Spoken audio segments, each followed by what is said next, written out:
ಇವತ್ತು ಗೋ ಹತ್ಯೆ ಪರಿಣಾಮ ಏನಾಗ್ತೈತೆ ಅಂದ್ರೆ ಭೂಮಿ ಮೇಲೆ ಗೋಗಳ ಅಕ್ರಂದನ ಅಂತೀವಿ ನಾವು. ಅವೇನ ಜೀವ ಬಿಡ್ಬೇಕಾರೆ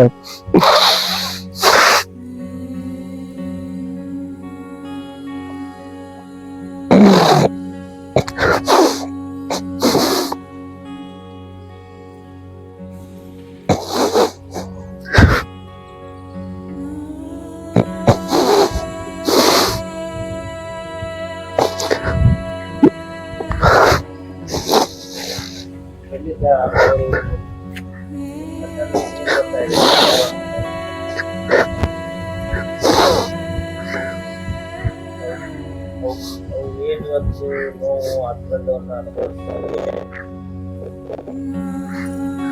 ಪರಿಣಾಮವನ್ನ ನಮ್ಮ ಮಕ್ಕಳ ಎದುರಿಸಬೇಕಾಗ್ತದೆ. ಏನು ಇಷ್ಟೆಲ್ಲ ನೋವಿನಿಂದ ಇವತ್ತು ತಮ್ಮ ಜೀವನ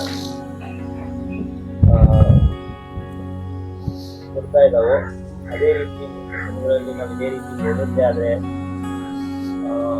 ನಾವು ಮತ್ತು ನಮ್ಮ ಮಕ್ಕಳು ಕೂಡ ಒಂದು ನೋವಿಗೆ ಒಳಗಾಗುವಂತ ಒಂದು ದಿನಗಳು ಬಹಳ ದೂರ ಇಲ್ಲ.